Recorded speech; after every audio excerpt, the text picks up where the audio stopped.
ಉತ್ತರ ಕೊಡುವಾಗ ಹೇಳಿದರು 10% 20% ವ್ಯತ್ಯಾಸ ಇರ್ಬೋದು ಹಿಂಗೆಲ್ಲ ಅಂತ. 10% 20% ಅಲ್ಲ ಸಭಾಪತಿಗಳೇ, 10% ಹಿಡ್ಕೊಂಡು 981% ಉದಾಹರಣೆಗೆ ನಾನು ಸ್ವಲ್ಪ ಈ ಮೆಡಿಸಿನ್ಸ್ ಕೆಲವನ್ನು ಓದ್ತೇನೆ ನೋಡಿ. ರವಿಕುಮಾರ್ ಅಲ್ಲಲ್ಲ ಮಾಡಲಿ ಸಭಾಪತಿಗಳೇ, ಇದು ಗಮನಕ್ಕೆ ಬರಬೇಕು. ಯಾಕೆಂದ್ರೆ ಮಂತ್ರಿಗಳಿಗೆ ಸಾಕಷ್ಟು ವಿಷಯಗಳಿರ್ತವೆ, ಗಮನಕ್ಕೆ ಬಂದಿರಲ್ಲ. ನಾನು ಅದಕ್ಕೆ ಈಗ ನೋಡಿ, ಮೊಕ್ಸಿ ಫ್ಲಾಕ್ಸಾಸಿನ್ ಕಣ್ಣಿನ ದ್ರಾವಣ ಏನು ಜಿಲ್ಲಾ ಆಸ್ಪತ್ರೆಯಿಂದ ನಡೆದ ಟೆಂಡರ್ನಲ್ಲಿ ₹10.75. ವೈದ್ಯಕೀಯ ಕಾಲೇಜಿನ ನಿರ್ದೇಶಕರ ಕಚೇರಿಯಿಂದ ನಡೆದ ಟೆಂಡರ್ ಅಲ್ಲಿ ಏನು ರೇಟ್ ಇದೆ ಅಂದ್ರೆ ₹116.23. ₹10.75 ₹116.23. ಇನ್ನೊಂದು ಹೇಳ್ತೀನಿ, ಕ್ಯಾಲ್ಸಿಯಂ ಕಾರ್ಬೋನೇಟ್ ಹಾಗೂ ವಿಟಮಿನ್ D3 500 mg ಇದು ₹4.03. ಅದು ಜಿಲ್ಲಾ ಆಸ್ಪತ್ರೆಯಿಂದ. ವೈದ್ಯಕೀಯ ಕಾಲೇಜಿನ ನಿರ್ದೇಶಕರ ಕಚೇರಿಯಿಂದ ನಡೆದ ಟೆಂಡರ್ ಅಲ್ಲಿ ಎಷ್ಟಿದೆ? ₹4. ಇಲ್ಲಾದ್ರೆ ₹35.64, 784%. ಸಭಾಪತಿಗಳೇ ಇನ್ನೊಂದು ಹೇಳ್ತೇನೆ, ಜಾಸ್ತಿ ಹೇಳಕ್ ಹೋಗಲ್ಲ. ಫೆರಸ್ ಸಲ್ಫೇಟ್ ಫ್ಯೂಮರೇಟ್ ಲೋಹ 100 mg ಇದು ಜಿಲ್ಲಾ ಆಸ್ಪತ್ರೆಯ ಟೆಂಡರ್ನಲ್ಲಿ ₹16.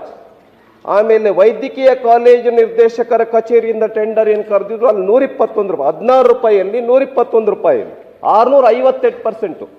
ಸಹಪತಿಗಳೇ, ಇದು 10% 20% ಅಲ್ಲ, ಇದು 981, 678, 668 ಇಷ್ಟು ಪರ್ಸೆಂಟೇಜು. ಇದೇನು ಒಂದ್ ರೀತಿ ಲೂಟಿ ಸಭಾಪತಿಗಳೇ. ಆದ್ರಿಂದ ನಾನು ಹೇಳೋದಕ್ಕೆ ಬಯಸ್ತೇನೆ, ಆಗ್ಲೇ ನಮ್ ಹೇಳಿದ್ದು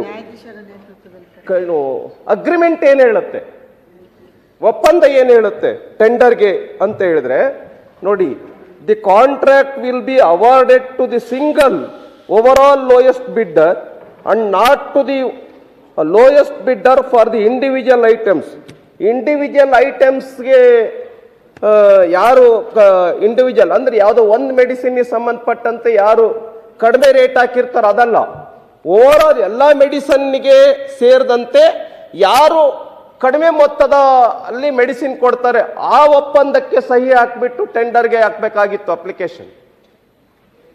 ಇಲ್ಲಿ ಸಾಕಷ್ಟು ಗೋಲ್ಮಾಲ್ ಆಗಿದೆ, ಸಾಕಷ್ಟು ಕರಪ್ಷನ್ ಆಗಿದೆ.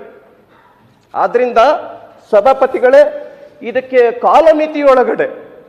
ಕಾಲಮಿತಿಯೊಳಗಡೆ ಎಂಕ್ವೈರಿ ಆಗಬೇಕು, ಒಂದು ಬಲವಾದ ಎಂಕ್ವೈರಿ ಆಗಬೇಕು. ಸ್ವಲ್ಪ ನಂಬಿಕೆಗೆ ಅರ್ಹವಾಗಿರ್ತಕ್ಕಂಥ ಏಜೆನ್ಸಿಯಿಂದ ತನಿಖೆ ಆಗಬೇಕು, ಮುಚ್ಚಿ ಹಾಕುವಂತ ಏಜೆನ್ಸಿಯಿಂದ ತನಿಖೆ ಆಗಬಾರ್ದು.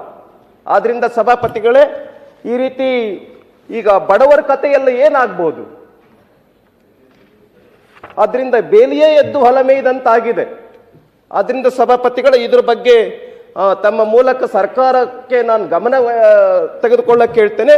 ಇದ್ರ ಬಗ್ಗೆ ಒಂದು ಸರಿಯಾದ ಕ್ರಮ ಆಗಬೇಕು. ಇಡೀ ರಾಜ್ಯದಿಂದ ನಡೀತಾ ಇದೆ. ಇದೊಂದು ರೀತಿ ಟಿಪ್ ಆಫ್ ದಿ ಐಸ್ಬರ್ಗ್ ತರ ಇದೆ, ಟಿಪ್ ಆಫ್ ದಿ ಐಸ್ಬರ್ಗ್. ಇದು ಬರೀ ಚಿಕ್ಕಮಗಳೂರು ಮೆಡಿಕಲ್ ಕಾಲೇಜು ಮತ್ತು ಆಸ್ಪತ್ರೆ ಅಲ್ಲ. ನಮ್ಮ ಗಮನಕ್ಕೆ ಈ ಉದಾಹರಣೆ ಬಳ್ಳಾರಿನಲ್ಲಿ ಏನ್ ನಡೀತಿದೆ, ಬಳ್ಳಾರಿದು ಮಂತ್ರಿಗಳ ಗಮನಕ್ಕೆ ಬಂದಿರುತ್ತೆ. ನನಗೆ 100ಕ್ಕೆ 100 ಗ್ಯಾರಂಟಿ ಇದೆ, ಬಳ್ಳಾರಿದು ಸೇಮ್ ಇದೇ ಕತೆ, ಇದೇ ಸ್ಟೋರಿ ಬಳ್ಳಾರಿದು. ನಾನು ಅದನ್ನ ನನ್ನ ಹತ್ರ ಮಟೀರಿಯಲ್ ಇತ್ತು, ನಾನು ಈಗ ತೆಗೆದುಕೊಂಡು ಬರಲಿಲ್ಲ, ಹೇಳ್ತಾ ಇದ್ದೆ. ಅದರ ಬಗ್ಗೆನೂ ಕೂಡ ಕ್ರಮ ಆಗಬೇಕು. ನನಗೆ ಅದಕ್ಕೆ ಹೇಳ್ತೀನಿ, ಟಿಪ್ ಆಫ್ ದಿ ಐಸ್ಬರ್ಗ್ ರೀತಿಯಲ್ಲಿ ಇಡೀ ರಾಜ್ಯದಲ್ಲಿ ಈ ತರದ್ದು ಎಲ್ಲೆಲ್ಲಿ ನಡೆದಿದೆ ಆ ಟೆಂಡರ್ ಬಗ್ಗೆ ಎಂಕ್ವೈರಿ ಆಗಬೇಕು ಅಂತೇಳಿ ಮಾನ್ಯ ಸಭಾಪತಿಗಳ ಮೂಲಕ ಸರ್ಕಾರವನ್ನು ನಾನು ಆಗ್ರಹ ಪಡಿಸ್ತೇನೆ. ಗ್ಯಾರಂಟಿ ನ್ಯೂಸ್, ಸುದ್ದಿ ಖಚಿತ, ನ್ಯಾಯ ನಿಶ್ಚಿತ.